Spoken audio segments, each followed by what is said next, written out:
السلام عليكم ورحمة الله وبركاته. بسم الله الرحمن الرحيم. اللهم لا علم إلا ما علمتنا إنك أنت الحكيم العليم. اللهم افتح علينا حكمتك وانشر علينا رحمتك يا ذا الجلال والإكرام. اللهم افتح علينا حكمتك وانشر علينا رحمتك يا ذا الجلال والإكرام. اللهم افتح علينا حكمتك وانشر علينا رحمتك يا ذا الجلال والإكرام. وصلى الله على سيدنا وحبيبنا محمد صلى الله عليه وسلم خير العرب والعجم والأنام، وعلى آله وصحابته ومن تبعهم بإحسان. Alhamdulillah. Just before I start, I was scheduled to arrive in Toronto this afternoon at about 3 something, but I was supposed to arrive at about 7 o'clock, and then we came by car to this place. So I literally got off the airplane and came right here, and so people have to bear with me. This happens, unfortunately, enough times that I should be used to it, but I'm not, and so it's coming down from several thousand feet of altitude. And I don't say that lightly, because I think that al-ajalatu min ash-shaytan, speed is from shaitan, and we go way too fast when we travel nowadays. They used to travel. Now somebody could say, well, the buraq was much faster than the jet. So, and certainly the buraq was not one of shaitan's modes of transportation. But there is a hadith in which the Prophet ﷺ said that towards the end of time, the Dajjal would jump between clouds and do amazing things. So it's something to keep in mind. I want to say first off that the topic is daunting, to say the least. I certainly don't claim in any way to have all of the answers.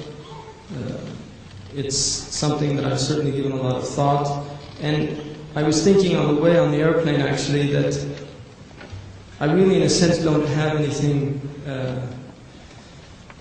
to add to this discourse that's original, because this condition that we find ourselves in, which is in a sense exacerbated in the present times for a number of reasons, is nonetheless a condition that this ummah has been in for quite some time.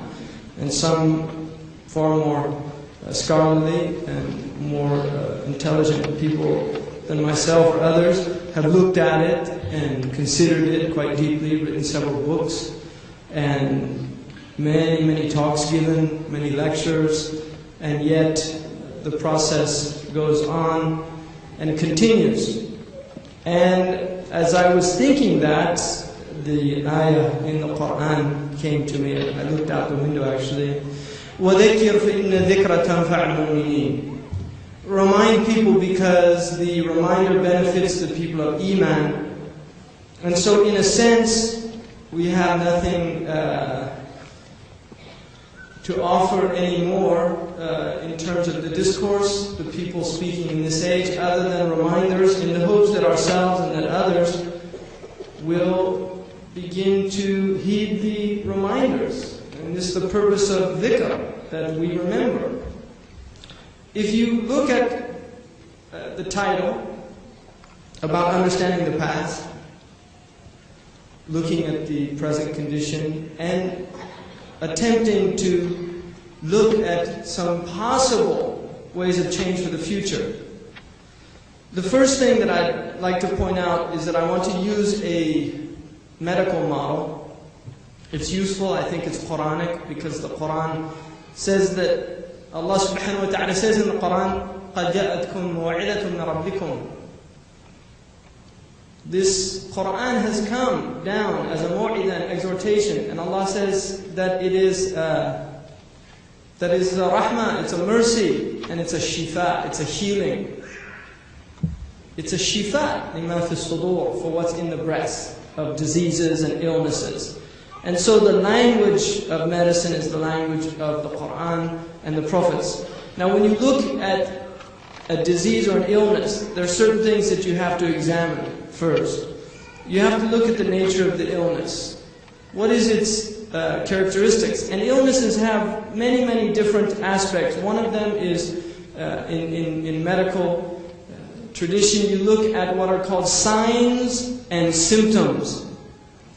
Now a sign, generally, there's probably people in here that are studying medicine or are maybe doctors or nurses or people in that medical profession. But a sign is something that is objective, that the one observing can see it. And a good physician is the one who learns to literally see signs that lesser physicians don't see. In other words, they see things that the average person doesn't see. So a sign is an objective outward manifestation. Or it could be inward now because we use very sophisticated ways of measuring blood and cells and these type of things. Then there's also what's called a symptom. And a symptom is something that is articulated by the patient. The patient tells the physician what's wrong. I have a pain here. Well, what kind of pain? It's a sharp pain because I can't tell that. If I'm taking a case history, I can't tell that it's a sharp pain. That has to be told to me, and that's a symptom. The sign is that there's swelling, that it's red. Those are signs we can see outwardly. So we have to know the nature, its signs and its symptoms. And then we have to know the cause. What is the cause of the problem? The illness itself has a cause, and this is called etiology, trying to understand where does this disease come from. Now when you look etiologically at an illness, you have different aspects of it. You have what they call causa profundus, a very deep, profound cause. You have causa occasionalis, an occasional cause. For instance, somebody could have asthma, but it's a stress that suddenly brings it on. You see, that's not the cause of the disease. That's simply an occasional cause. It's something that emerges and actually wakes up a sleeping illness. Right? And this is something that stress does. So you have superficial causes and you have deep causes. Now, if you look in the world, the vast majority of what we read in newspapers, what we read in magazines are very superficial causes. If they're causes at all, they generally tend to be signs and symptoms. And this culture is brilliant at articulating signs and symptoms, and yet they have not a clue as to the cause, the underlying diseases that are affecting humanity, that are afflicting humanity in any time and place. They have no understanding whatsoever because they know the outward of this world. They know the outward of this world. They can elicit the signs. But they do not know the inward. They don't know the cause. And the greatest cause of all things is Allah subhanahu wa ta'ala. And they're the furthest from knowing that Allah subhanahu wa ta'ala is ultimately the only cause. That everything else in fact is means. So we have to look at the cause. And it has superficial aspects, but we have to look also deeply at it. And then we have to understand the prognosis, which is, what does this mean generally? Because the Quran is filled with prognosis. How does it tell us the prognosis? By looking at the ancients. By showing us the same signs and symptoms. Telling us what the cause was, and then saying, if you get the same disease that they had, then you have the same prognosis that they have. And this is again and again in the Quranic narrative. It comes again and again. We see the same afflictions. They don't come with anything new. I guarantee you, read the Quran, look at the people that Allah subhanahu wa ta'ala destroyed. They come with nothing new. The same old game. The people playing today are the same players. They change the names. but they're the same players. We have our archetypes, and I'm going to talk, inshallah, about the archetype of Qarun because he's a fascinating Quranic archetype. Allah doesn't tell us about these people to tell us about some story that happened in the past. When Abu Dharr radiallahu anhu was reminding Muawiyah radiallahu anhu about the people that were hoarding gold, and he quoted the ayah, الَّذِينَ يَكْنِزُونَ الذَّهَبَ وَالْفِضَّةَ, those who are hoarding gold and silver. Muawiyah radiallahu anhu said, نَزَلَتْ فِي أَهْلِ الْكِتَابِ يَا أَبَا ذَرٍ. That ayah was revealed in the people of the book. He said, نَزَلَتْ فِيهِمْ عِبْرَةً لَنَا. It was revealed about them as a way of taking a lesson. وَالسَّعِيدُ مِنَ التَّعِظَ بِغَيْرِهِ. The felicitous one is the one who takes heed from the afflictions of others so that he doesn't fall into the same afflictions. So we have to look at how then do we prognosticate, how then do we predict, according to the Quranic grid, where we are headed if we don't change our ways. And this is very important. Now, not only a prognosis, there are two types of prognosis. There's a prognosis if you don't take a cure. Here is what generally will happen. This is what the doctor says. But there's another prognosis, and that is if you take the cure. Now, the difference between their medicine and the Quranic medicine, ذَلِكَ الْكِتَابُ لَا رَيْبَ فِيهِ. This is a book, there's no doubt. In their medicine, it's conjecture. 95 out of the statistical studies that we've taken, 95% of the people that do this treatment get better.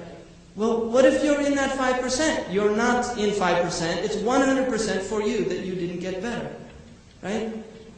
So their science is not exact. It's based on conjecture. It's based on a type of kahana, what the Quran calls kahana. Really. And also on hukum al-'ada, which is making a judgment based on repetitive events and occurrences. Now, to look at understanding the past, where do we go? The first thing in understanding the past, there are two types of pasts that we can examine. I'm sure there's others, but these are the ones I'm concentrating on. The two types, there's understanding spiritually what took place in the past, and understanding material what took place in the past materially. If we look at the matter from a spiritual point of view, or, and I would have a slash there, unseen, al-ghayb. In trying to understand the past, we have to understand what are the spiritual and the unseen influences that are involved in the history of the human being. Because these are real. The materialist denies them. He says there's nothing other than the material world. And some of them, like Hume or Kant, they say there might be other things, but we can't know them. The only thing we can know is the material world, and therefore we're cut off from it. And this is Kant's whole critique of the ability of the human being, of reason itself as a way of understanding the supra-phenomenal world, the noumena, or the world that goes beyond this stuff here. We can't understand it. It's impossible. So we cannot know metaphysics. In the end, what's beyond this natural world, it's not worth studying anymore. And now we move into deep material sciences. And so the pursuit of man in the Western world, which is very different from the Muslim world, and inshallah I'll try to get to that. The pursuit of the Western man, because again, in understanding our past, there are two pasts now that we really have to understand. We have to understand the past of the Ahlul Kitab, and we have to understand the past of the people of Islam. Because the other players in this global scene are really, when we look at them historically, they do not have the same impact on Islam that the Ahlul Kitab have. Al-Yahud wal-Nasara. And when the Prophet ﷺ said that تَتَّبِعِنَّ سَنَنَ الَّذِينَ مِنْ قَبْلِكُمْ شِبْرًا بِشِبْرٍ ذِرَاعًا بِذِرَاعٍ حَتَّى لَوْ سَلَكُوا جُحْرَ ضَبٍّ لَسَلَكْتُمُوهُ قالوا اليهود والنصارى استفهاما استغرابا اليهود والنصارى يا رسول الله من القوم إلا هؤلاء. You will follow those who went before you, the ways they went, hand span by hand span, arm's length by arm length, to the point if they go down the lizard's hole, you'll go down the lizard's hole as well. And in a riwayah in the Mishkat, حتى لو كان منهم من أتى أمه علانية لكان من أمتي من فعل ذلك أو كما قال. Even if there was one of them that went to his mother sexually, there would be somebody from my ummah that imitated them. Now the Prophet ﷺ, he does not speak from passion. When they asked him, will we follow the Jews and the Christians, Ya Rasulullah? He said, who are the people? Man and nas. Who are the ummah? Who are the nations? Who are the civilizations other than those people? In other words, not that there weren't other civilizations, there were, and the Prophet ﷺ was aware of that. There were the Dravidians, the Hindu Kush, the Chinese, the Confucianist culture, the Japanese culture. But we're talking about the impact. Who is being imitated today? The Jew and the Christian. Nobody's imitating the Japanese. People aren't walking around dressed like samurais. They're wearing jeans and t-shirts and cowboy and baseball caps. When the Chinese president came here, that's what he did. He put on the cowboy hat and went to the hoedown. Right? Not like ho is a Chinese name. Hoedown is what they do in Texas or something. That's what he did. You see, he comes, and you look, it's amazing, it's interesting, because in the pictures that they showed in the magazine, his wife, because China is still a deeply conservative culture. And when you see Hillary Clinton next to his wife is what these people would call a wallflower. Is a non-entity. There's no personality being expressed. And next to her is this woman, glamorously turning 50, right? They work very hard at it.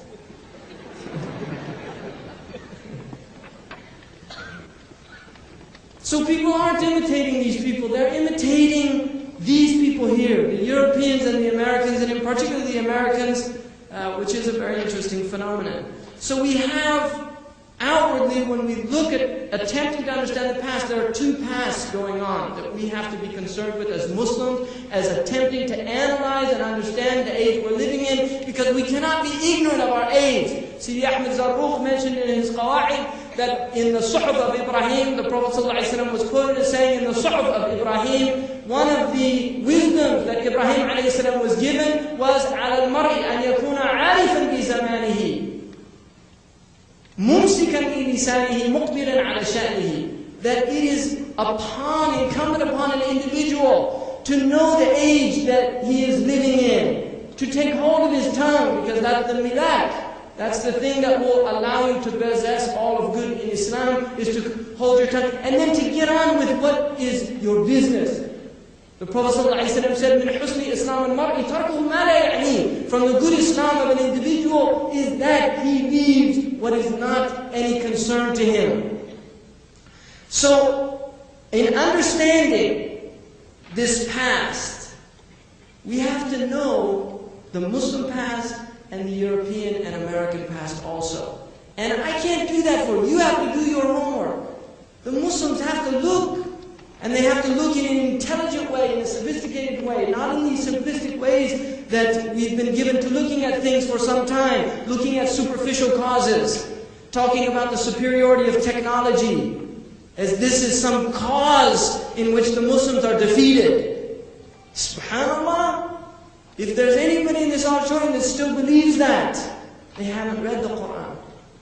And if they've read it, they have not understood it. Because the Muslims have never been defeated because of udda or adat. They're never defeated because of udda or adat. And it's very interesting to note, many people don't know this, but between the period of 1920, the early 20s to about 1938, there was active resistance against the French in Morocco. Abdul Karim al-Rifi, Jazahullahu khairan wa rahimahullah, one of the great mujahids of this century, killed 3 times as many French, his people, his army, during that period than were killed in World War I. People don't know that. They don't know that the Muslims were putting up a resistance. Now,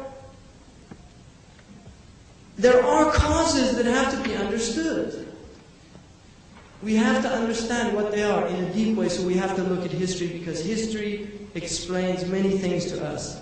Now, if you look at, and you can understand it at an archetypal level, you can really do without history if you have a deep and profound understanding of the Quran. I guarantee you, if you have a deep and profound understanding of the Quran, because Quran is history at its archetypal level.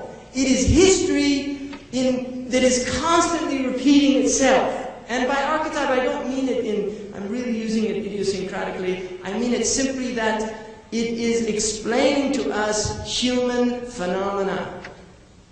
So we can see the pattern repeated again and again. We can see Musa and Fir'aun and see that struggle with all of the prophets and the oppressors. We can see that struggle again and again, and that's why it's repeated so many times in the Quran.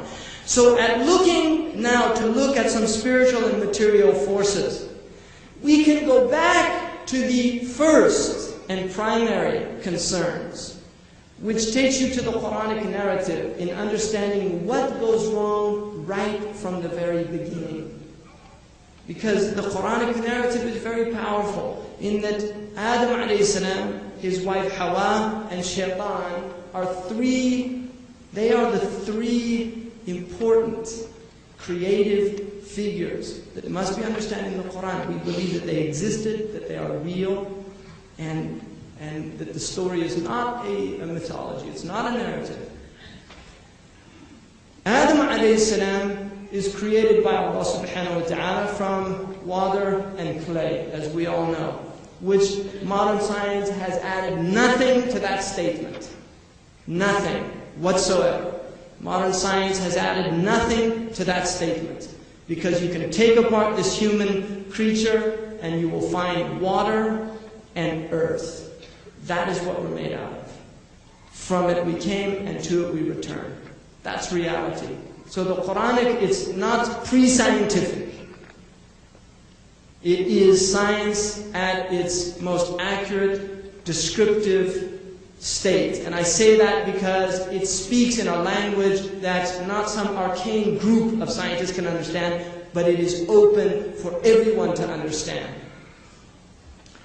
Adam alayhi salam is created as a Khalifa. And there are different stories that the Mufassirin relate. Iblis, Imam al-Qurtubi says that he was an angel, that he was in the highest gathering. Other of the Mufassirin say that he was not, that he was from the jinn, but he was allowed in to the angelic realm. But the point is that Iblis was a knower. He knew Allah subhanahu wa ta'ala. He had tawheed. And he was worshipping Allah subhanahu wa ta'ala. And he was actually sent to the earth to subdue, according to Imam al-Razi, to subdue a rebellion of the jinn on the earth. He came back and he was told that Allah is placing a Khalifa in the earth. That was Adam alayhi salam. And he was told, when the angels were brought forth in the presence of Adam alayhi salam, they were told to bow down to Adam. And they bowed down. They went into prostration, sajadu. Now this is not shirk. The angels do not commit shirk. They were not bowing down in worship. This is called sajda to tishrif. It's a sajda of honoring, and it was something that was done in the pre-Islamic times. The Prophet ﷺ abrogated it. His sharia prohibited it, and he did not allow it. A man made sajda to him, and he prohibited it. He didn't say you're a mushrik. He knew what he was doing. He was honoring him because the man had tawheed. He was a student of the Prophet ﷺ. He studied and the first thing the Prophet ﷺ taught was La ilaha illallah. He didn't teach anything before that. That was the first message of our Prophet ﷺ, La ilaha illallah. And if you understand that, you cannot. If you understand that correctly, you cannot commit shirk. That is what removes a person from the boundaries of the mushrikeen. So they were commanded to bow down, not as mushrikeen, but commanded by Allah to honor Adam in that way. All of them bowed down immediately. And we know there's a discourse that took place before this when Allah told them that He was in ja'ilun fil ardi khalifa. It was not they were not opposing Allah's wisdom in placing a khalifa. They were attempting to understand because of what they'd previously seen done by the jinn on the earth. They were making an analogy that these people will do the same. And Allah said, I know what you don't know. All of them bowed down except Iblis. Istakbar. Iblis was arrogant. Now if you look, what is the illness there? What is the disease? The fundamental disease is envy. This is the disease of Iblis. It's envy. Now, I want to look at a very interesting explanation. I might not have it here. Of envy.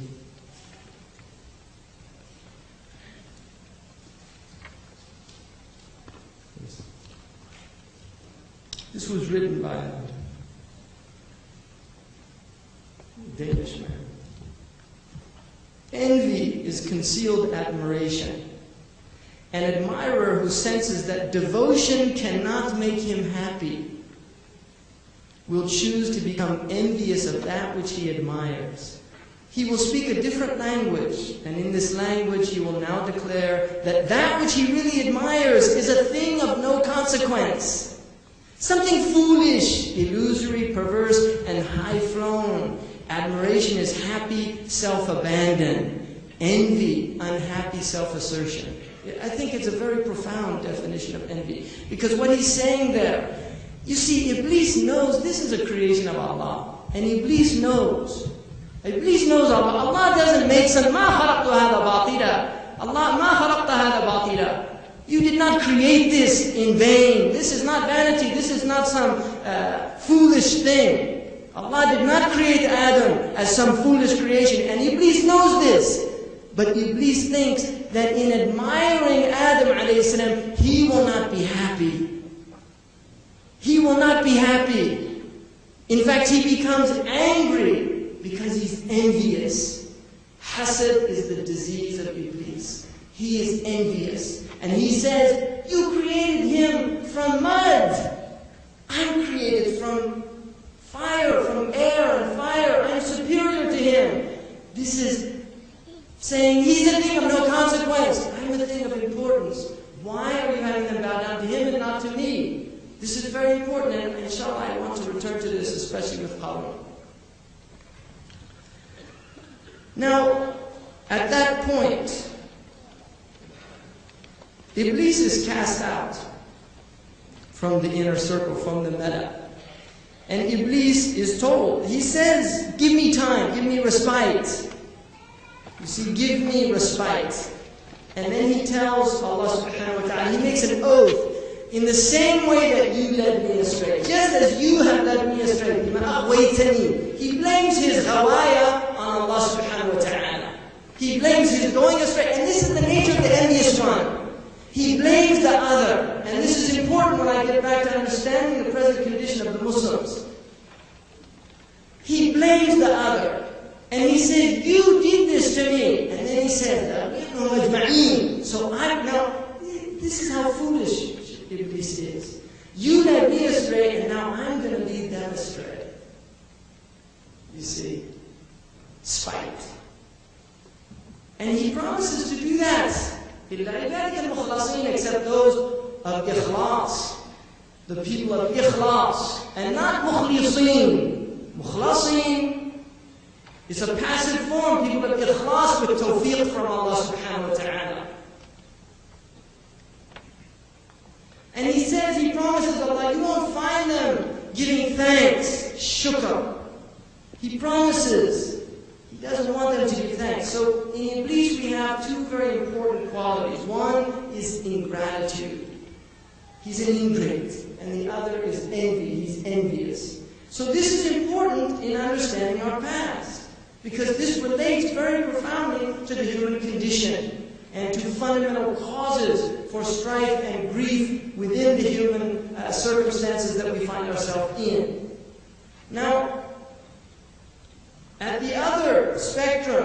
this is a more negative in terms of unseen influences.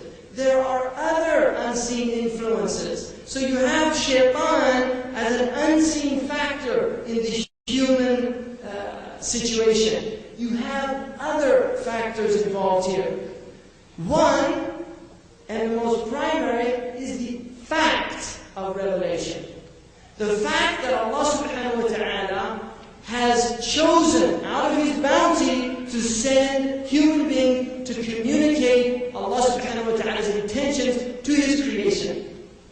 Now if you look at this, it's very important to understand that Allah subhanahu wa ta'ala, in His intentions to His creation, what He's telling, what His irada is for His creation, where His rida, His contentment lies, He sends human beings, not angels, human beings. And He sends them amongst the people. And He sends them with the language that they understand. There are people that eat. There are people that sleep. There are people that have human needs. They are not from the angelic realm. They are human beings. And Allah has sent them continuously since the beginning of the human condition until the last one was sent over 1400 years ago, who was our Prophet ﷺ, and we have the honor of being from his community. So revelation here is guidance from Allah. There is an unseen factor which is misguiding creation, and there is an unseen factor which is creating or bringing into existence guidance for the human condition. So you have both of these factors. You have an unseen element that is misguiding, and you have an unseen element that is guiding. And Allah subhanahu wa ta'ala promises us and tells us that Allah subhanahu wa ta'ala is the one who guides whom He pleases, and He leads astray whom He pleases. In other words, we are not dualists or Manichaeists. Like previous traditions, we do not believe in the God of darkness, Ahura Mazda and Ahriman. We're not like the Majus. We're not like the dualists who believe in two opposing gods. No, we believe in the qadr of Allah subhanahu wa ta'ala, khayrihi wa sharrihi, hulwihi wa murrihi. It's good and it's bad. It's abundance and it's want. It's sweetness and it's bitterness. And shaitan is from the qadr of Allah subhanahu wa ta'ala. And this is why our tawheed is so essential to understanding this situation. Now, you have some other unseen factors there. You have the angelic realm, which is really, it's part of the realm of guidance, there is an element that is related to revelation, but you have an angelic realm. In this room there are angels. These are real entities. They exist. This is not imagination. It is not mythology. They are real and they are present and with us. We have guardian angels, al-hafala. We have a guardian angel before us and behind us, according to the Quran. We have an angel on the right and on the left. One is responsible for writing the hasanat, and the other is responsible for writing the sayyat, the good and the bad. And the one who writes the bad is under the charge of the one who writes the good. He cannot write the good until he takes permission. He cannot write the bad until he takes permission. And the angel who writes the good tells him to wait to see if the man makes tawbah during a certain period of time. So this is real. There are khawatir malakiyah. There are angelic inspirations that come to the human being. Just as there are khawatir shaytaniyah, nafsiyah, from the nafs, from shaitan. There are also suggestions that come from the angelic realm, and these are having an influence on the human being. And depending on the purity of the human being, is the greater the influence is. The more pure an individual comes, the more strong the angelic influence is on that individual. And it moves into the realm of hifz. Not the isma, because the isma is for the prophets alone. They have impeccability, they cannot fall into error. There is a type of protection as an individual moves higher and higher into that realm of purity of the self. Now, if you move, and I could go, but the time is is limited. If you move to, you can go into nafs, hawa, dunya, shaitan, the enemies of the human being. But I want to go a little bit into the material world now. Looking at we have to understand that that's there, and it's important because we're not materialists. You see, the materialists, if you read Montgomery Watt, who's a Christian, he should know better, but he doesn't. Montgomery Watt, in a book he wrote on Spain, he says, and when these Muslim hordes came over, he might not use that word, but when these Muslims came over, their main goal, and I'm paraphrasing, their main goal was conquest. You see, and they wanted booty. Now, were you there, Mr. Watt? No, seriously. Did you know the intentions of all of those people? Or are you simply making an analogy of the people that you know? Or maybe your own self? Do you see? This is how the materialist interprets it. And the munafiq is similar to that. When Abu Dhar al-Ghifari radiallahu anhu and Abdurrahman bin Auf brought in, one brought gold for the ghazwa and the other brought dates. The munafiqun said, Abdurrahman yura'i, he wants to show off. And they said about Abu Dhar, he wants to be mentioned. This is a disease in the heart. You see, in other words, they are projecting their own diseased hearts onto pure human beings, whose intentions were Allah subhanahu wa ta'ala and His Messenger. They were not diseased people. By the shahada of the Prophet himself, sallallahu alaihi wasallam, they were not diseased. But they are being considered as having these ulterior motives, axes to grind, because those very people with those motives are projecting their own internal reality onto the internal reality of these other people, and it's not applicable. Because we do not have that.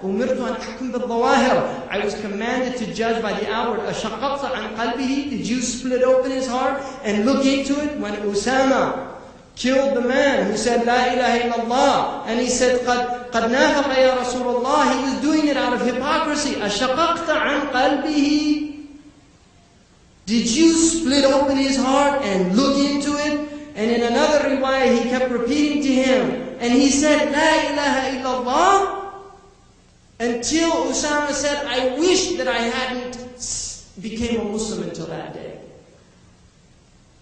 You see, and so this is how the Prophet ﷺ was teaching his people, that intentions are Allah subhanahu wa ta'ala's alone. Now we can see signs of a munafiq.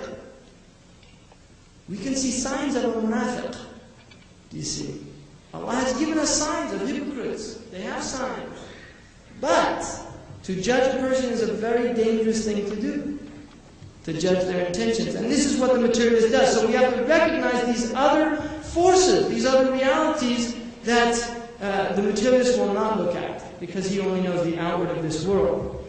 Now, when we move to the material, and we have to keep the spiritual in mind, but when we move to the material, we also have two forces working, external and internal.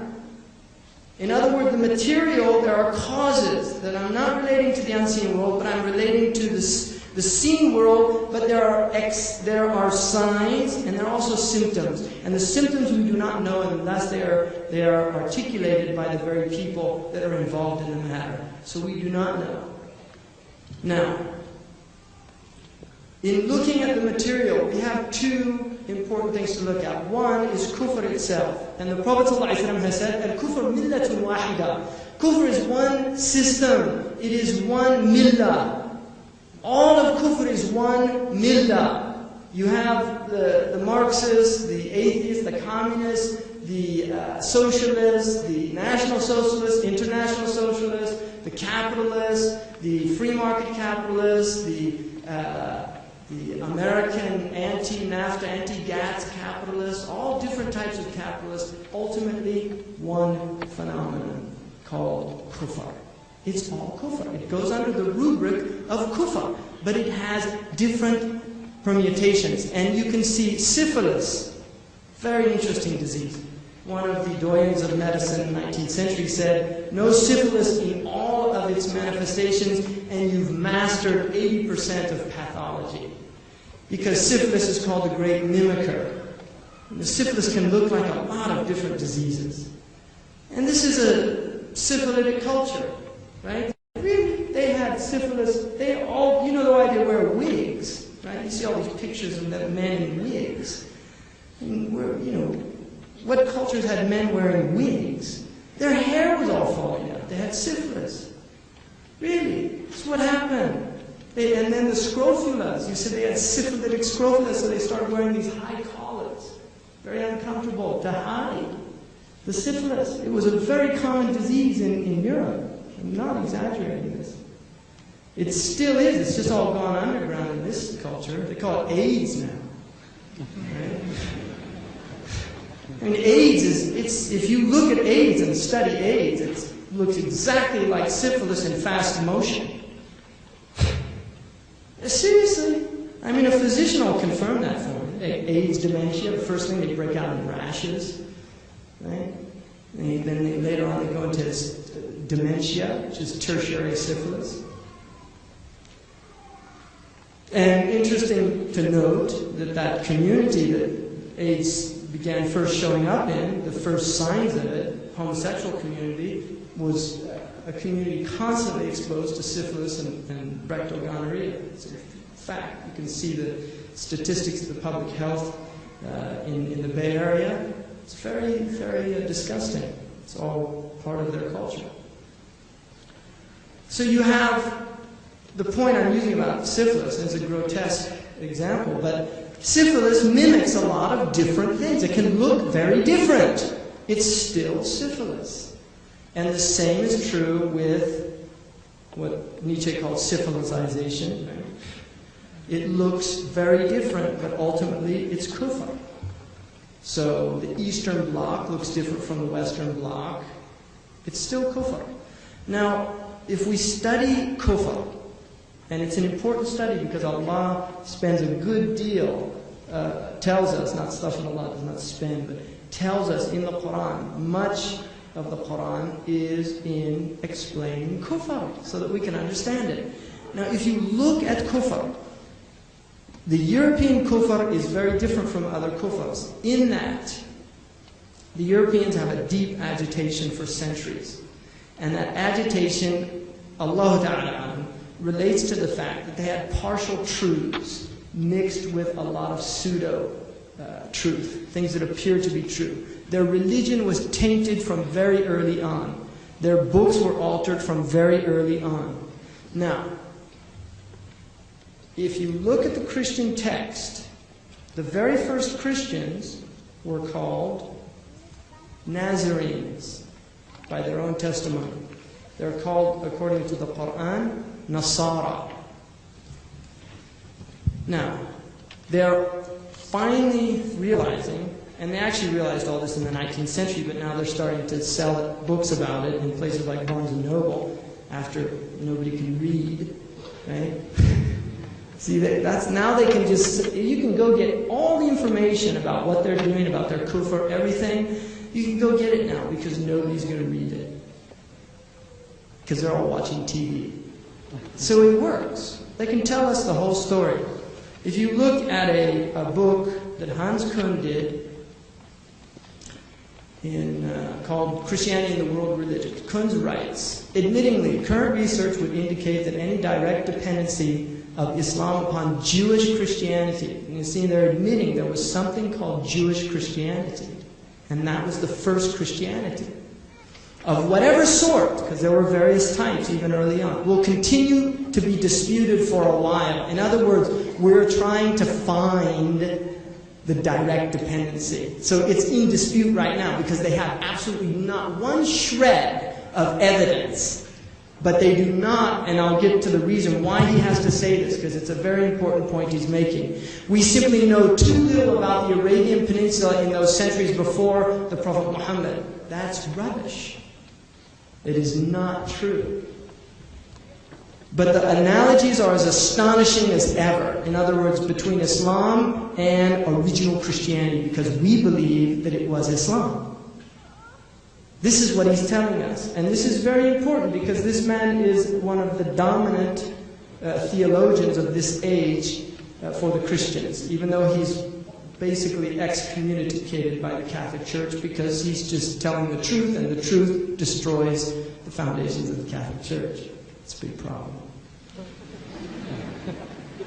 Even if we could never scientifically verify a genetic connection, the traditional historical parallels are escapable. What does he mean by a genetic connection? A materialistic connection. We don't believe it's revelation. Christian again, shame on you. You're supposed to believe in revelation. But he can't because he'll have to become Muslim. So we have to find a genetic material link.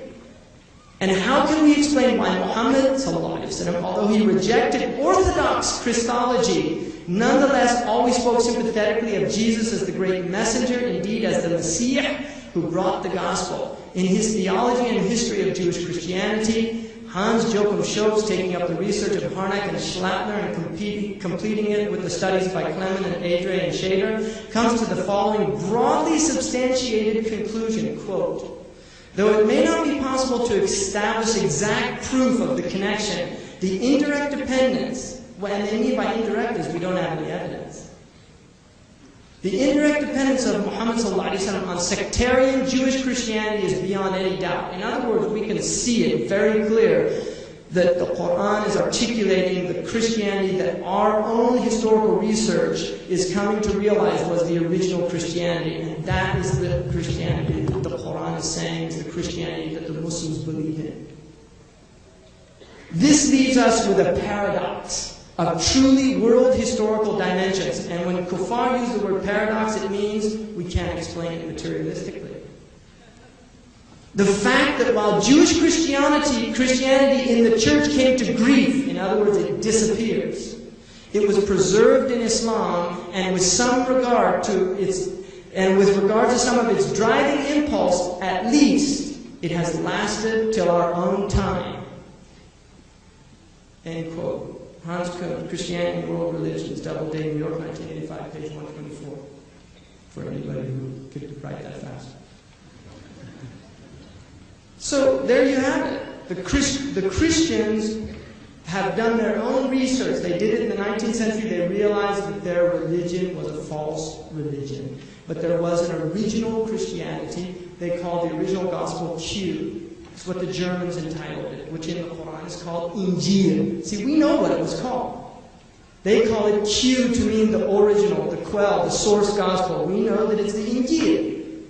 Now, they can no longer believe in the Christianity that they have if they're intellectuals. The people that believe in it are Methodists, Baptists, Pentecostals, and a whole generic, other group of generic, what they call fundamentalists. Right, who are people that will only read the Bible, Islam, but the shubuhat, which necessitates that and show that it's false. They can't do this. They can't. And they're all.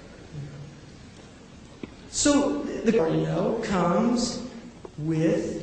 He was teaching in England in a robe and turban. He spoke Arabic. He was accused of being an infidel. He was a monk, had heavy influence. He said we have to learn from the Arabs. And then you have Albertus Magnus reintroducing Aristotelian teachings into the church through the commentaries of Ibn Rushd, Averroes, which now somebody showed me on the way over, the Life magazine, putting Ibn Rushd up there as one of the most important characters of the last 2,000 years. Because they're recognizing it now, and they've translated all his books now, Butterworth and these people at Princeton, I think. They know. They're finally admitting it. That stuff was in Latin for centuries, and now they're admitting that this man had a massive impact.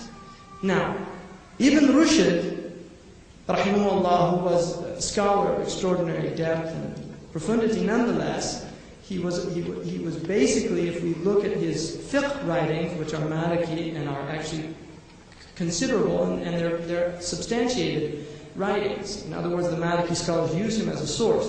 But his philosophical writings are rationalist. And he was attempting to join rationalism with revelation, which is very, very difficult. And if anybody did it, the Muslims came close, but there's still massive problems and gaps that will continue to be there. That what happened is that they began to read these people. Ibn Rushd is one of them, Ibn Sina is another, Al-Ghazali, and you can look the Arab influence of European civilization. It's better to use Muslim, but they always use Arab. Many of them were Persians.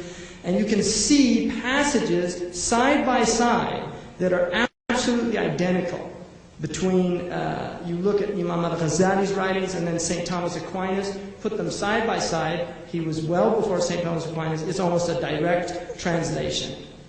And they were not quoting their sources. So this happened. They had massive influence by the Muslims. What that did, when they took the intellectual, scholastic teachings of Islam, removed from the pure revelatory source that maintained those teachings within a framework, not a framework, really it is reality itself. And so the Muslims did not go astray because of that. They abandoned the true understanding of the world, which is through Tawheed, and they took this teaching, which was the intellectual and rational sciences of the Muslims, and it began to go diametrically in opposition to their own religion. In the end, they chose to abandon their religion. This is what they did. They abandoned their religion. And this is the crisis of the modern world. When they abandoned their religion, and Nietzsche is the one, he declared it. God is dead, you killed him. In other words, the God that we used to believe in, this Trinitarian mystery, it's a fairy tale. We don't buy it anymore. We know its sources, we know the pagan sources of it, we studied it, he was a philologist. It's over. Because of that, it's only now that they are beginning to reap the bitter fruits of their abandonment of their religion, because the center doesn't hold in this society anymore. And this is where you've got the leveling, their nihilistic tendencies. It has become a world of the most base aspects of the human creature. The bestial nature is exalted, the angelic nature is denied. It is denied completely. Greed is good, get what you can, stab them in the back before they stab you in the back. There's a book, bestseller in America, Learning to Swim with Sharks, right? In other words, how to become a shark. That's the real title that he doesn't want to say, right? Because only sharks swim with sharks, right? In other words, learn how to be as ruthless as the next guy.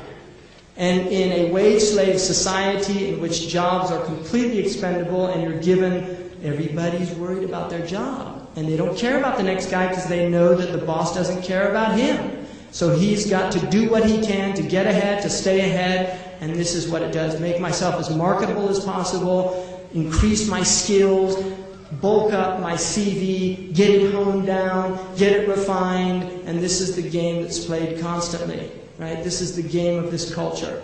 And it's just a type of kufa, right? Marketing yourself. The commodity, the human being as commodity. Now, what happens is that you can't just phase out religion. You see, you can't just get rid of religion. It's too deep. It has roots that are very powerful. So what did these people do? The first thing they did is they moved from what they call theism to deism. In other words, an immanent God that actually has miracles, impacts his creation, sends prophets. We have to move that God out of the way. I mean, that's horrific language, but this is really how they looked at it.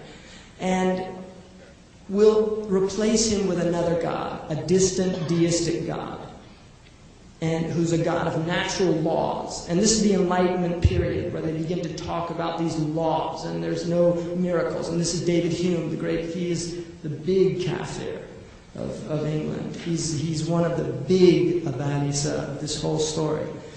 And he also borrowed heavily from the Muslims, interestingly enough, and again, removing it from its revelatory source. So, because he makes many, many very valid points, but he basically says, you cannot know things through human understanding. It's limited. All you can know is the world, but you can't know anything metaphysical. Everything that we explain must be explained through material causes. Well, the man who takes this up is Darwin. Darwin reads Hume, and Darwin realizes, how do we explain the origin of man if we remove God? Because every peoples before that has a supernatural explanation, something outside of nature.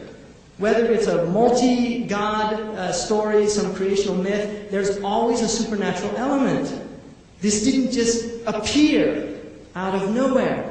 Well, Darwin says, how do I explain the origin of species without bringing God into it? And he thinks deeply about this. He was a very clever guy. And he comes up, after reading Malthus, with natural selection. And goes into this whole idea of random chance. And I guarantee you, evolution is complete kufr. And if you believe in evolution, you have been duped and fooled. Really, duped and fooled. We do not believe in evolution. Absolutely not. And if you understand it, as the biologists do, and you still say that you believe in it, really it's like a hukm of ridda, because Allah does not, there's no chance in Allah's creation. Right? There's no random chance happening. You know, there's not mistakes made over and over again until it suddenly gets it right. Right? And then that gene is transmitted. And really, it's against the teaching of Islam. Which does not mean there's not microevolution and things, but the macroevolution is a story, it's a narrative. It is a narrative that explains the origin of man without any recourse to the divine. That's all it is. And if you believe it, you have to recognize the religious nature of the belief in that narrative. And again, it's taqleed, it's just blind imitation, because most people are not biologists. Most people have not studied it. They're just taking for granted, oh, it must be true because he got a PhD from Harvard. Really, Harvard is like al-Bukhari used to be with the Muslims. Right? That's what they used to say. It's in Sahih al-Bukhari. Now they say, I heard it from a doctor from Harvard. And read what's going on in evolution. Read Darwin's Black Box. Right, the collapse of Darwinism, not from Christians. I don't read that stuff. The Christian creation science, spare me. You know, Earth was created 7,000 years ago on September 21st.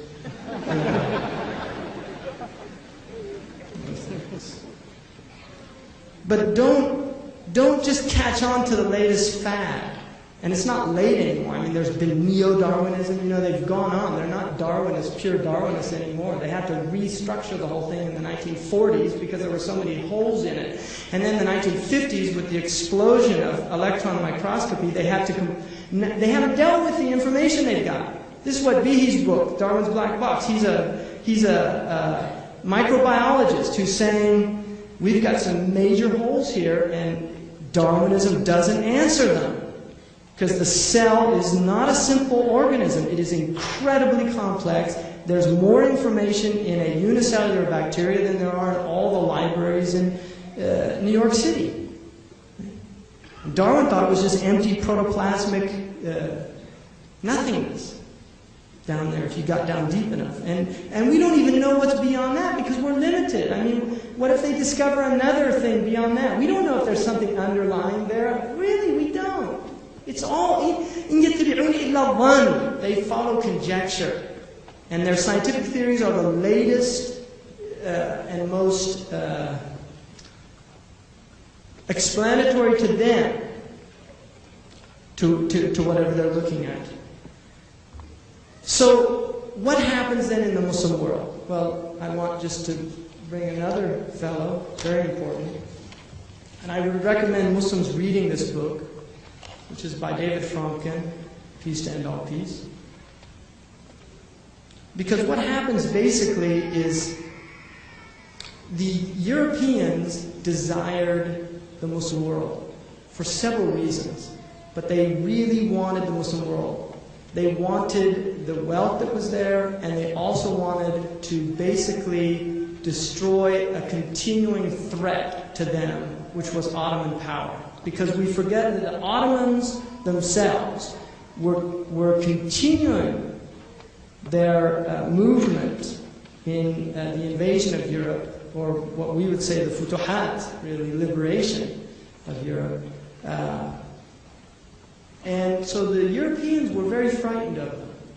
But as the Ottomans began to diminish, become less and less powerful, and they obviously saw, and this is the tragedy of it, the Ottomans saw the waning of the Muslim powers and the waxing of the European powers. And what the Ottomans did at that point is that they began to bring European advisors in. And the Tanzimat of the 1840s is already a radical departure from the Islamic tradition. This is already happening within the Ottoman state, you see. And the Germans are being brought in, money is being borrowed. By the time Sultan Abd al-Hamid, great Muslim ruler, enters into power, he is literally powerless to change the massive destruction that had been done before him. And this is a good sign of a just ruler who can come into power, but because there's so much corruptive or corrosion at every other level, he's unable as an individual to do what it takes to complete the task at hand, which is to renew the Islamic tradition. The same is true in Morocco with Mulli Abd al-Hafid, who was a great Islamic ruler at the turn of this century. He's deposed by the French. He was a scholar, he was a lover of knowledge, and he was attempting to revivify the Islamic tradition within Morocco and to protect Morocco from the incursions of the Europeans, but he also failed. Now, what the Europeans call this is the Great Game.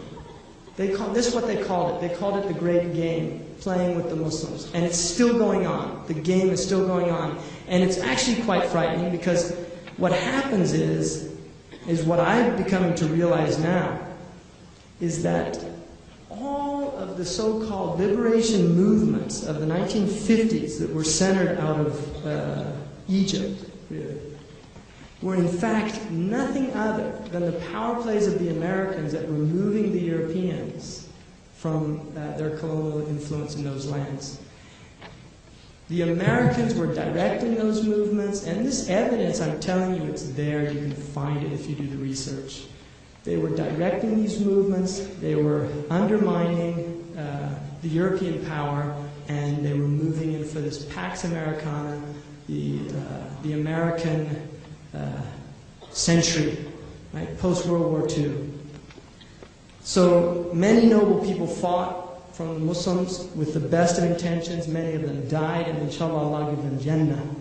But the truth of the matter is, our countries, after all of that bloodshed and all of that suffering of the Algerian people, the land of 1 million martyrs, look at the state of Algeria now. Really, look at the state of Algeria now. 1 million martyrs fought. In the late 50s into 1962, were killed at freeing the French. And for what? For Ben Bella and Boumediene, people that betrayed the people that shed their blood for that land. And Ben Bella then becomes he's like he's saying now Islam is the only solution. It's what Sheikh Hisham al-Burhani, I was once in a gathering in the Emirates, and there was an ex-Syrian president there from the early 60s, can't remember his name, and he was saying how Islam's the only answer. And Sheikh Hisham al-Burhani said to him, why is it that you people never realize that when you're in power? And then when you lose your power, suddenly it becomes obvious. It's a very good question. Now, if you look at this book, it's very amazing. It really is extraordinary what they were doing here. Right? Lord Kitchener. Kitchener sets out to capture Islam. Kitchener and his colleagues believed that Islam could be bought, manipulated, or captured by buying, manipulating, or capturing its religious leadership. And they did it. Seriously. They did it. There's Azhari Shiyu that were in the same Freemasonic lodge as Lord Cromer in Egypt. It's historical fact. They're all declassified documentation. You can see their own handwritings, their own signatures. In fact, you get this blue, the Freemasonic, in the French Revolution, the Freemasonic colors were red, blue, and white. Equality, liberty, equality, and brotherhood, right? Load of nonsense, Freemasonic rubbish, right? And so you get the Azhari suddenly showing up with red and blue instead of black tassels. I'm not making this up. Blue instead of black tassels on their turbans. Where'd that come from? Red, blue, and white. It's right there, the French flag up on his head. And now it's the American flag. He just needs some stars up there, right? Subhanallah. It's very sad. They were intrigued by the notion that whoever controlled the Khalif controlled Islam. And it was Kitchener actually did not want to split Islam up into several different countries. He wanted to control the Khalifa. And he said, it's better if we got leadership, we can control the whole thing at one time. The other British divide and conquer. It's a better policy. We can make a lot of money selling them weapons while they kill each other. Right? So, for Kitchener and his entourage, the possibilities of a Muslim jihad against Britain was a recurring nightmare. Right? So they set out to undermine it. Now, what they did is they created nationalism. Right? Now, I just want to read Fromkin here very briefly, but it's very interesting what he says. Often referred to as nationalists, these men are more accurately described as separatists. They did not ask for independence. They asked for a greater measure of participation in local rule. They were willing to be ruled largely by Turks because the Turks were fellow Muslims. He's talking about Egyptian and Syrian and Lebanese people at that time. They were not nationalists. Unlike European nationalists, they were people whose beliefs existed in a religious rather than a secular framework. They lived within the walls of the city of Islam in a sense in which Europe had not lived within Christendom since the early Middle Ages. For like the cities built in the Arab world in medieval times, the lives of the Muslim circles centered around a central mosque. They did not represent an ethnic group, for historically the only ethnic or true Arabs, in quotation, were the inhabitants of Arabia, while the Arabic-speaking populations of such provinces as Baghdad and Damascus and other places were mixed ethnic stock. Right? Anyway, the book goes on, right? Now just look what Weizmann, founder of Zionism, right? One of the founders of Zionism, says was introduced to Prince Faisal. Not the one that was killed, but the one that was working with Lawrence and these people. And was enthusiastic about him. A Zionist, enthusiastic about a Muslim. That's a bad sign. Weizmann wrote to his wife that, quote, "He is the first real Arab nationalist I have met." So this is an indication that it did not exist in the Muslim framework only less than 100 years ago. It didn't exist. Because he's saying he's the first real Arab nationalist that I met. He is a leader! Exclamation mark. He's quite intelligent. Quite. Can't be very intelligent, right? He's an Arab and a nationalist, right? And a very honest man. Handsome as a picture. He is not interested in Palestine like Sultan Abdul Hamid. But on the other hand, he wants Damascus and the whole northern Syria. He is contemptuous of the Palestinian Arabs, who he doesn't even regard as Arabs. The Prophet ﷺ said, "My ummah would be destroyed by little children from the tribe of Quraysh." That the ummah would be destroyed by little children, ghulaymin, like little children, little boys from the tribe of Quraysh. So it goes on, the big game, right? They dismantle, coup d'etat, Sultan Abdul Hamid, dismantle the thing, and then Islam is redacted. And people don't realize this, that a whole new version of Islam is written.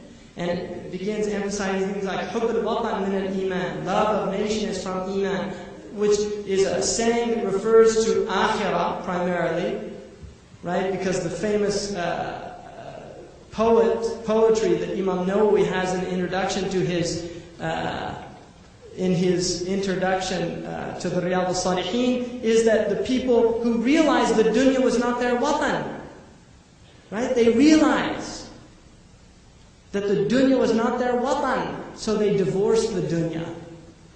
Right? So nationalism becomes, I'm an Egyptian, you're a Syrian, he's a Lebanese, you're a Pakistani, he's a Turk, and this is the separation, divide and conquer. We no longer see ourselves within the fold of Islam, the brotherhood that Allah has given us. إِنَّمَا الْمُؤْمِنُونَ إِخْوَةٌ.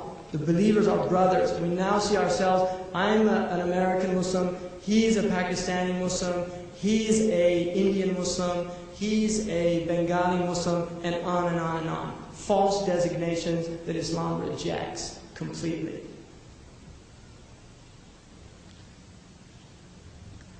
And you can go on and on. I mean, the story goes on. It just gets worse. So what I'd rather do is look quickly at our present, and then when I mention about envy, the disease of envy is a very important disease to understand.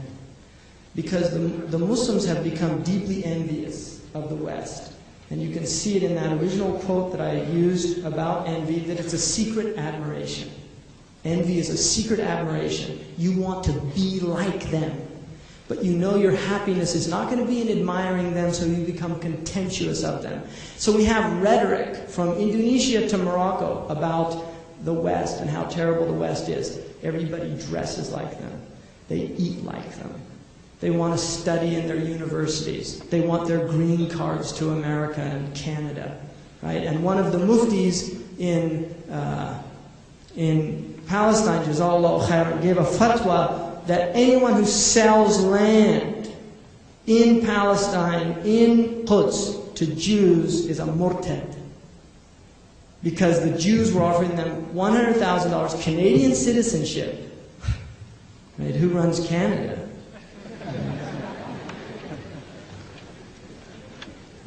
To sell land, because they'll just buy them out, right? And then they'll say, look, we've got, it's all deeded to us. We bought it from them. They sold it. Anyone in Palestine now, if they're just sitting in their house, really, just sitting in their house, is a murabat.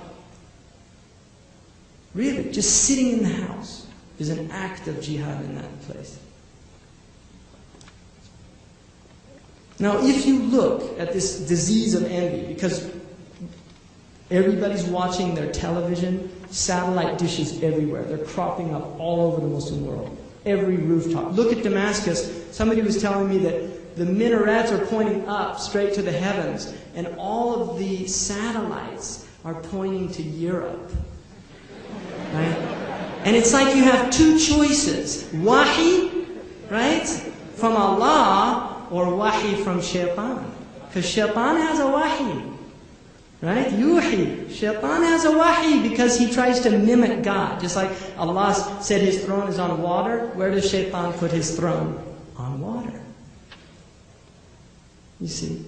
So they bring in these unseen influences, shaitanic influences. And I'm not making that up. It's not an exaggeration. Television, you don't know what's going into your brain there. But they're all watching it. I mean, I just came from the Muslim world not that long ago. They're all in their houses. I went to visit people. You can't even have a conversation because the TV's on and you're trying to talk and they're like this. And then every once in a while they'll kind of come back. Right? No, I'm not making this up. It's unbelievable. We have to throw that machine out as Muslims. Really.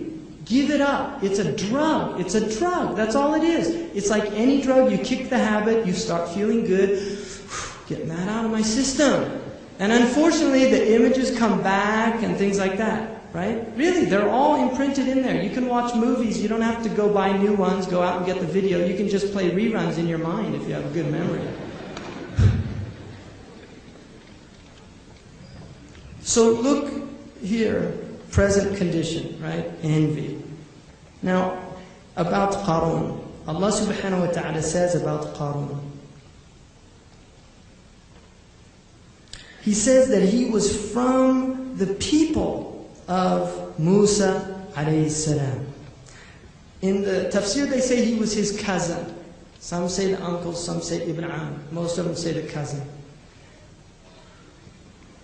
He acted insolently towards them. Bagha alayhim. He became proud. Why? Because he'd been given him wealth. Who gave him the wealth? Allah. آتَيْنَاهُ مِنَ الْكُنُوزِ. We gave him مِنَ الْكُنُوزِ. تَبْعِيض. It's a partitive. He gave him some of the treasures that exist. So much so that the keys of those treasures would be a burden to a group of strong men, just carrying the keys. A wealthy man. Bill Gates, modern Qarun. Ulil Quwwah. And he said to his people said to him, La tafrah. Don't rejoice because you have dunya. Because Allah doesn't love the farihin, the people who rejoice with dunya. فَبِذَلِكَ فَلْيَفْرَحُوا. With the huda of Allah, with the fadl and the rahmah of Allah, the Quran and the messenger of Allah. That's what you should rejoice in. فَلْيَفْرَحُوا هُوَ خَيْرٌ مِمَّا يَجْمَعُونَ. It's better than what they're gathering. And this is what the Prophet ﷺ, when the Ansar were being affected because he was giving the Quraysh, new Muslims, ta'lif al-qulub, he was giving them all the dunya that they'd gotten, the booty. And the Ansar began to feel like he's neglecting us. And one of them mentioned that to the Prophet ﷺ. The Prophet gathered them and he said, aren't you content that they get the booty and you get me? Because he went back, he left Mecca, he went back to Medina with them. They were happy with that. When they heard that, they all rejoiced. Because they were believers, not deluded by dunya. Now, and then Allah says, "Ibtaghi fima atak Allah." And this is the beauty of Quran. You can't translate these things because the same word "bagha alayhim" now is used ibtaghi, right? But now it's used in a mutawwa' form. It's a reflexive. Do this for yourself. Use what Allah has given you for the dar al-akhirah. Don't do it for dunya. Do it for akhirah. وَلَا تَنْسَ نَصِيبَكَ مِنَ الدُّنْيَا. Don't forget your portion of the dunya. The mufassirun say the kafan is your portion of the dunya. That's what you take with you. That's your portion. What you take is your kafan, what you're wrapped in, your funeral shroud. That's the portion of dunya you take with you when you die. Don't forget that. Desire, and there's other interpretation that it means that it's permissible to enjoy the mubahat, right? But not to go to excess in them. But most of the early ones prefer that one, that it's use it for akhirah. And then he says, وَأَحْسَنْ كَمَا أَحْسَنَ اللَّهُ إِلَيْكَ. Show ihsan just as Allah has shown ihsan to you. And then, وَلَا تَبْغِيَ الْفَسَادِ. Again, bagha. Don't desire corruption in the earth because Allah does not love those who sow corruption. So here's Qarun, a man from Bani Israel. Bani Israel were the Muslims of that time, let us not forget. And here's a man who, because of wealth that was given to him, he becomes oppressive. And we can see many examples of that in the Muslim world now. The Muslim world has some of the greatest wealth now, right? They do. Massively wealthy. And we have many, many Qaruns now in the Muslim world. Many of them. On and on. But he's being told. Now, what does they say? What do they say? Then he says, قَالَ إِنَّمَا أُوتِيتُهُ عَلَى عِلْمٍ عِنْدِي. No, this wealth is from me. I have a knowledge. I have a PhD from Harvard. That's how I got this wealth. I'm more clever than you are. Right? Really, I invented this machine and I got the patent. That's how I got it. Allah didn't give me this. That's what they think. Doesn't he know that Allah has destroyed those before him from other generations? They had more power than him and they had more wealth. But he will not be asked. The mujrimun of this age won't be asked about the wrong actions of the previous people. So when he came out to his people, خَرَجَ عَلَى قَوْمِهِ فِي زِينَتِهِ. He came out all embellished. And those قَالَ الَّذِينَ يُرِيدُونَ الْحَيَاةَ الدُّنْيَا. Those who want the life of this world, what did they say? Oh, that we had what Qarun had. See, this is the disease. This is the disease. They want what others have. The Muslims want what America has. They want what Europe has. They want it. Why can't we have everybody have a car? Why can't we all have refrigerators too? Right? Really? Why can't we have all this dunya like they have? Now, look what Allah says after that. وَقَالَ الَّذِينَ أُوتُوا الْعِلْمِ, those who had knowledge, what do they say? وَيْلَكُمْ, woe, woe unto you. ثَوَابَ اللَّهِ خَيْرٌ لِمَنْ آمَنَ وَعَمِلَ صَالِحًا. The reward of Allah is better for the one who believes and does righteous deeds. وَلَا يُلَقَّاهَا إِلَّا الصَّابِرُونَ. Now here's the key here, sabr. Because there's two conflicts. The conflict of the human who's been given things, which is either to show ingratitude or to show gratitude. And the conflict of the human being who has been deprived of things. And this is either to be patient or to become envious. This is the choice.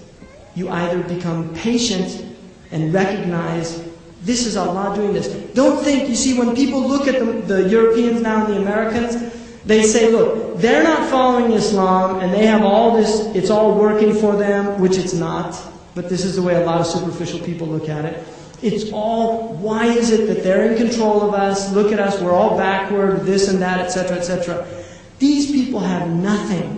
They are a whip that Allah subhanahu wa ta'ala is using to beat the disobedient servants. They are disciplined. That's all they are. They're disciplined to the Muslims. They're disciplining us until we learn the lesson. And they'll keep disciplining us until we turn away. Until we lose our sadistic tendencies of envying what we can't have and desiring the dar al-akhirah, giving up our love of dunya, returning to jihad, returning to mujahada of the self, working on getting rid of the diseases of the heart, not on increasing them. So those people were warned. Now what happens? فَخَسَفْنَا بِهِ وَبِدَارِهِ الْأَرْضِ. Allah caused the earth to swallow him up, and his abode. And in the tafsir, they say that Musa was given permission to destroy him.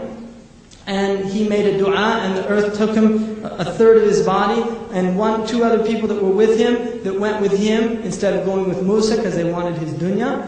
And the other ones decided to go, because he accused Musa and of some things that were false, and the woman that was used to accuse him admitted that she was paid by Qarun to do that. And Qarun called on Musa, استغاث بموسى, Musa, help me! He made dua and he was thrust again. A third time he was destroyed. And Allah revealed to Musa, Musa, had he called on me, I would have had mercy. But he called on you. Musa kana shadidan. Right? The Prophet ﷺ said Umar was like Musa. And Abu Bakr was like Ibrahim alayhi salam. So when they saw that after, he was unable to be helped. أصبح الذين تمنوا مكانه بالأمس يقولون ويكأن الله يبسط الرزق لمن يشاء من عباده ويقدر. So those people, when they realized, they were desiring yesterday, they wanted to be like Qarun. The next day they saw what happened and they say, we're lucky we're not like him. You see now, the Muslims want what the Americans have, they're getting it. And they're getting the corruption of the television, the destruction of the families. It's all happening. Now not only do they have social corruption, corruption within the house itself. Losing the women. Really? I mean, just look around us. Look what's happening to the Muslim youth, right? I mean, this is quite hopeful. There's a lot of good youth here. But how many? For every one person in here, and I'm not saying just because, alhamdulillah, I mean, any going to the masjid, any Islamic function, anything. But for one person in here, how many Muslims are out in Toronto, right? Wasting their lives away, wishing they had what Qarun has. And after that Allah says, this is the house of the akhirah that we give for those who do not desire to be exalted in the earth. The Muslims, we do not desire to be exalted. We should not desire to be prancing around like the American. We want that the kalima of Allah is exalted, not the Muslims. When the Prophet ﷺ came into Mecca, he came in a state of humbleness. His head was lowered. He came in with his head bowed down. If you look at the way tyrants come into their cities when they conquer them, they come in with drums. Montgomery, you know this guy Montgomery, the British general. He used to come in with bands and drums when they defeat. This is the way he came in. Right? Clapping his, all of them, they were all arrogant people. Mustakbirun. The Prophet ﷺ came in with humility because he saw where the victory was coming from. It wasn't from him, it was from the tawfiq of Allah subhanahu wa ta'ala. The nasr is from Allah subhanahu wa ta'ala alone. So this is the disease. It's a vicious one. And it's interesting that Allah, one of the second to the last surah of Quran, وَحَاسِدٍ إِذَا حَسَدٍ, the envier when he envies. Now, just the present state, looking at the present, I think that sums it up. There's a few other things. You can look at the fact that even though we condemn the West for all of its degradation and its depravity and this and that, look at our own lands. Look at the Muslim condition today. Look at it. Reflect on it. I mean, they had a study done here in the West in which they said that the most corrupt country in the world was Nigeria. And the second most corrupt was Pakistan. Right? And then somebody said, in fact, Pakistan won, but they bribed Nigeria to take the first prize.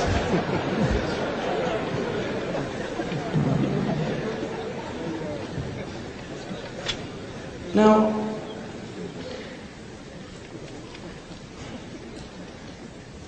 Nigeria, Pakistan, and all the rest, the Muslim countries, these countries are corrupt also. But like I was taught from a physician friend of mine who taught me how to analyze patients, said never examine a patient under artificial light. So when you look at the West, you're looking under artificial light. The Muslims, it's natural light, so they look as bad as they are. Up here, it's artificial light, so they might look a little perkier than they actually are, but they're in bad shape, and they're corrupt. Their corruption is deep. But I will say, my own experience in the West has been that generally in certain aspects, at the individual level, you will find, and Allah says this in the Quran, وَمِنْ أَهْلِ الْكِتَابِ مَنْ هُوَ قِنْطَارٌ يُؤَدِّي إِلَيْهِ. There's from the people of the book, if you give them a lot of wealth, they'll give it back to you. So Allah says, from them are good and from them are bad. But generally, the level of corruption has not permeated to the extent that it has in the Muslim lands. And that's a very serious indictment of the Muslims. Because our experience, most of us who've traveled in the Muslim world, we experience this, and it's quite devastating. So I'll end this by hope for the future, because we're hopeful. And we all have to be, because we're Muslims. And the hadith that diagnoses our disease, which is also, once the disease is diagnosed, is an indication of what the cure is. And the cure is also mentioned in another hadith. The hadith is related by Abu Na'im, and it's from Mu'adh radiallahu anhu. And there are many versions of it, but this one is interesting. He said, sallallahu alayhi wa sallam, is reported to have said, أَنْتُمْ الْيَوْمَ عَلَى بَيِّنَةٍ مِّن رَبِّكُمْ تَأْمُرُونَ بِالْمَعْرُوفِ وَتَنْهَوْنَ عَنِ الْمُنكَرِ وَتُجَاهِدُونَ فِي سَبِيلِ اللَّهِ ثُمَّ تَظْهَرُ فِيكُمْ السَّكْرَتَانِ.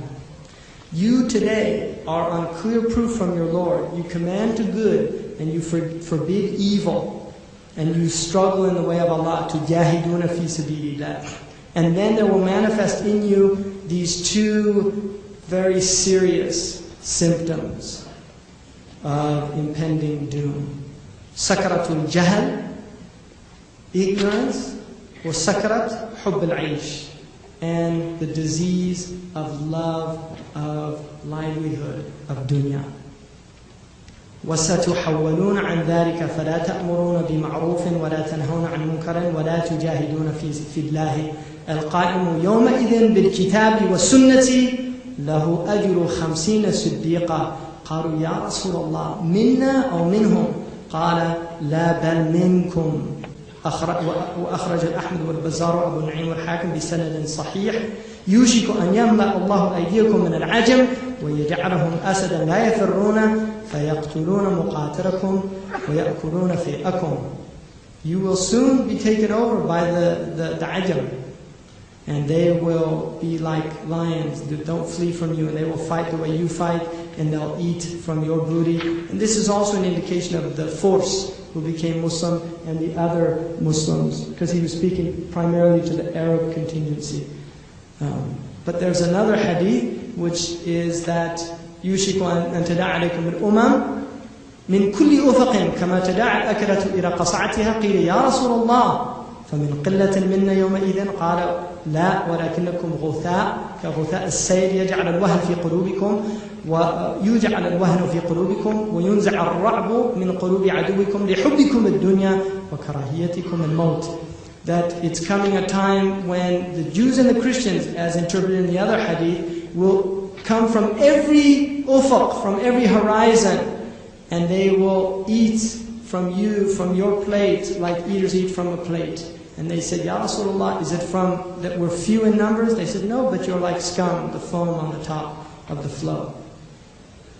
And there's a weakness in your hearts, and fear is taken out of the hearts of your enemies. And the reason for this, لِحُبِّكُمُ الدُّنْيَا وَكَرَاهِيَتِكُمُ الْمَوْتِ, because you love dunya and you hate death. Very simple diagnosis. Which means that the cure then are two things. One is the jahl has to be removed. And every single Islamic renaissance, if you study the history of Islam, began with intellectual renaissance. And you show me one that did not. Because the very first Islam began with Dar al-Arqam. It began in Mecca, in a house, with one man, sallallahu alayhi wa sallam, teaching men and women Tawheed of Allah subhanahu wa ta'ala, and removing from their hearts love of dunya. And Umar radiallahu anhu said to the Persians, we will send an army, the love of death with them is greater than your love of life. And this comes from knowledge, because the more knowledge one gains, and we're not talking about ma'lumat, information. There's Orientalists that learn all the rules. That's not real knowledge. There are Orientalists that know Islam, they can lecture about Islam, they can tell you everything, they can give you the aqeedah of the Muslims, they can tell all these things, but in the end, they do not believe. So it is not real knowledge. Real knowledge is of two types. One is a knowledge in which one is limited in their intellectual understandings, but the knowledge penetrates their heart. This is Ibn Rajab al-Hanbali. And the second is where they join the two. They have the outward and the inward as well. And these are the people that are the leaders, the Hujjah of Allah in His land. And the third type is somebody who knows the outward, but it doesn't penetrate the inward. And that's called a hypocrite. And they're the ones that the Prophet ﷺ feared more than anybody. And finally, the last thing that I'll leave you with is, I think, a very powerful statement by an American who's talking about the disease of the autonomy of man. Solzhenitsyn, the Russian, said that the modern Western mindset can be understood as humanistic autonomy, istighna. إِنَّ الْإِنسَانَ لَيَطْغَى أَنْ رَآهُ اسْتَغْنَى. Man transgresses in that he deems himself independent of Allah. And these people now deem themselves independent of Allah subhanahu wa ta'ala. And this, according to this man, Solzhenitsyn says, is an autonomy of man from any higher force above him. Commenting on this, if superior forces are not allowed, current epistemology has no way to register them. I have argued then, human life has no alternative but to appear autonomous. In other words, if we deny the material, the spiritual influences in our lives, because they only look at the outward, and when we look at and analyze things, we keep in mind zahir and batin. Huwa al-awwalu wal-akhiru wal-zahiru wal-batin. We keep in mind both aspects, the outwardly manifest and the inwardly hidden. They are only looking at the outward. They do not see the inward. And so, because of that, there's no alternative but to appear autonomous. The human being is autonomous. There's nothing behind all of this. If we were surprised to find Solzhenitsyn blaming this presumed autonomy for the fact that the Western world has lost its civic courage, a fact which cannot be disputed is the weakening of human personality in the West. Look at the people that are being produced in these cultures. He tells us it is because mechanists we have largely and unconsciously become. We assume that if superior forces exist, they would tyrannize. We take their absence to be liberating. So we deny that there's anything superior to us, and we see that if there was, it would only be a tyranny over us. It would be a tyranny over us. This is very important. It would be a tyranny over us. It seems not to occur to us that such forces might empower us and liberate us. Submission in Arabic Islam was the very name of the religion that surfaced through the Quran. Yet its entry into history occasioned the greatest political explosion the world has known. That's the outward he's looking at. Where did the power and the impetus of that political explosion, where did it come from? The unseen forces. If mention of this fact automatically triggers our fears of fanaticism, so it's a Western reader. Islam exploded onto the world. Those were those crazy Saracens. The fanatics. Here's what he says. This simply shows us another defense our agnostic reflexes has erected against the possibility of there being something that better than we are in every respect could infuse us with goodness as well as power were we open to the transfusion. See, what he's saying is that if you look at Islam and what it brought, and the civilization that it created, and the dignity of man that it established, the educations, the traditions, the institutes, the artifacts of the remnants of those cultures are sold for massive amounts of money, because these people, the rich people in this culture, want to have them ornamenting their houses. Right? You see, Islam is powerful. It's transformative. It is transformative, and it can transform every single one of us if we're open to it. At the individual level, all of us have to make an absolute commitment to studying our deen, to studying it in its most comprehensive and broad-based orthopraxic tradition. In other words, the parameters are broad within limits. We don't go outside of those limits. But the Muslims traditionally have had different views, and Allah subhanahu wa ta'ala has allowed that, given us different ways to practice our faith and to understand it within the generous guidelines of our messenger. So inshallah we ask Allah subhanahu wa ta'ala to make us people of this deen and people of the level of this deen. And I ask forgiveness if I went on for some time. This is a good question. What is the objective of Brother Hamza Yusuf? And the reason I ask this is because we Muslims are already divided up into various organizations, movements, and jama'ats. What is your purpose in setting up a distinct group? What is lacking in other groups which you're trying to provide? First, really important statement, I am not setting up in any way, shape, or form a group. I'm really not. Wallahi, Allah is my witness, I'm not setting up any group. The institute that I did is actually a sheikh from Mauritania who I brought over. We had one previous before that, myself and a few student aides that I have working in the community there, trying to provide some Islamic education for the people there. But I have no group, I guarantee you. I don't want any titles. I'm not even imam, I don't use that title. People call me that. It's not a title. I absolve myself of that title. I'm not an imam. Imam is a very high title, traditionally in Islam. I'm not an imam of a mosque. Really, I'm not a sheikh. I'm not, all I'm trying to do, inshallah, is I benefited from very generous scholars that were very generous with me, with their time, never asked me for money, and I'm just doing what they told me to do, which was, if you learn something, you should teach it. That's it.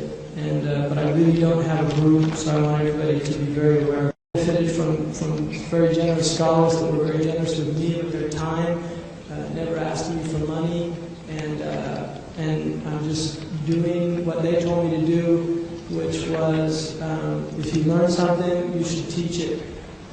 That's it. But I really don't have a group, so I want everybody to be very aware of that.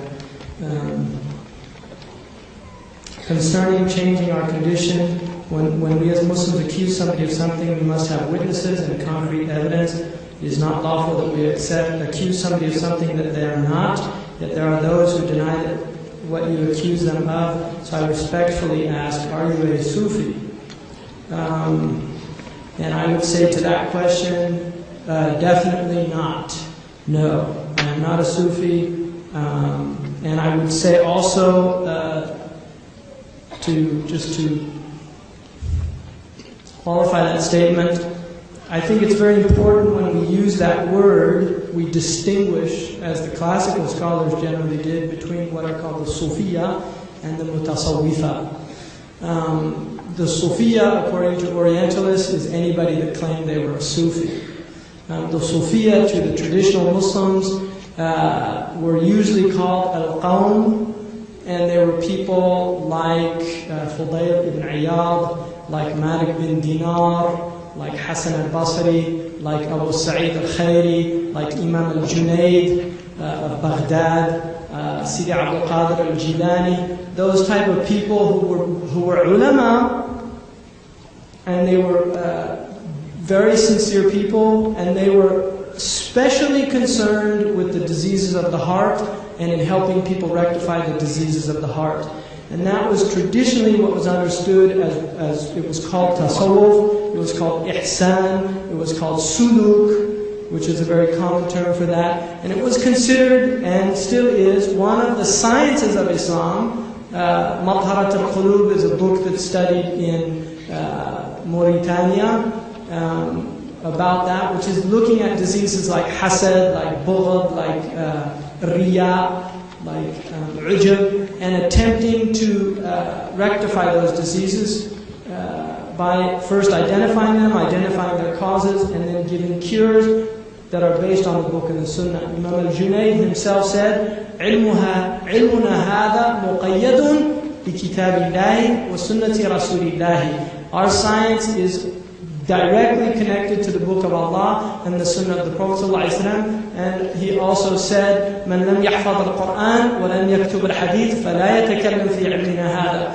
Whoever does not know the Quran and has studied the hadith should not speak in this science.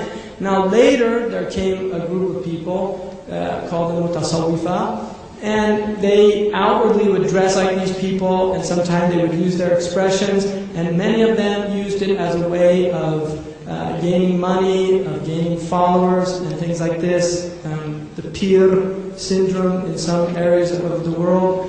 And you find this also in the Muslim country.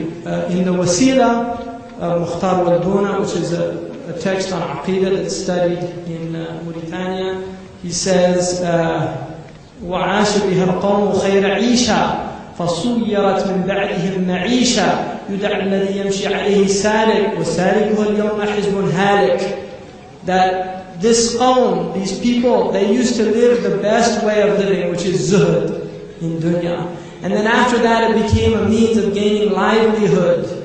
They used to call the one who went on that path a salik. And the salik of today is halik. It means that they're destroyed. And he wrote that a few hundred years ago. Sidi Ahmed Zarruq, in his Qawa'id al-Tasawwuf, said that really the real people of this science are gone. Right? So there are many people that are really best to be called just pseudo practitioners who call people to doing practices, and they don't teach them knowledge, because people have to learn the deen. And in the Sidi ibn Ashar, which is a text that I studied in Mauritania, it's a traditional text, and I studied with Murabta Hajj. The first section is on Iman, the middle section is on Islam, and the last section is on Ihsan, and he calls it the Bab al-Tasawwuf, Mabadi al-Tasawwuf, and he just talks about taqwa, about husul al-taqwa, imtithal awamirillah, ijtinab nawahillah, about ghad al-basar, about lowering the eyes, guarding the ear from hearing bad things. That's what he says. So, there's a lot of craziness in the Muslim world that is called like tasawwuf, like grave people that spend their whole days at graves, and they say that those are Sufis and these type of things. And it's more like a folkloric Islam. And I would say that, but I'm not a Sufi. I really don't consider myself Sufi, and and I mean that. I'm not just saying that. There are Imam Hamza. There are many parents in Toronto who are concerned about your classes. They say you're into Sufism. Again, I don't have like tariqah. I don't give tariqah. People know. I mean, the people that have been in my classes, they know. There's people here who know. I don't have bay'ah. I don't. This is not some secret thing. Like you have to. Be in the group, and then I'll introduce you into the higher esoteric secrets. I guarantee you, I'm not making this up. So, in the Muslim Ummah, specifically in the West, what do you think is the primary issue Muslims should focus on in order to improve our condition with respect to the ayah? Allah will not change the condition of the people until they change the condition of themselves. That ayah tradition was interpreted to mean you don't go from good to bad until you stop thanking Allah. It didn't have the modern interpretation is to switch it around. Because we're in ni'mah, I guarantee you. We're in such a ni'mah. If you just look, wallahi, we're in ni'mah, and if you begin to thank Allah for the ni'mas that we're in, Allah will increase you in those ni'mas. And if we always focus and look at the worst of the Muslims, it just gets worse. So although we have to recognize that there are very serious troubles and things, we also must recognize the deep blessings that this ummah has. That Allah put our punishment in this world, not in the next world, inshallah. It's a hadith of the Prophet. إِنَّ اللَّهَ جَعَلَ عَذَابَكُمْ فِي دُنْيَاكُمْ. He put your punishment in this dunya. The things that happen to us are nothing compared to the other people. So I really... what we have to do is start showing gratitude, articulating gratitude, changing the way we think, becoming less negative, beginning to change our behavior and our character, and certainly beginning to take control of our tongues in attacking and slandering and doing all these things to each other, because it's horrible. I mean, look how many hospitals all over the world that exist, and yet the mosque is supposed to be a hospital for the hearts. And there's people that now go to the mosque and it makes them sicker. They get sicker going to the masjid because everybody's fighting, everybody's attacking.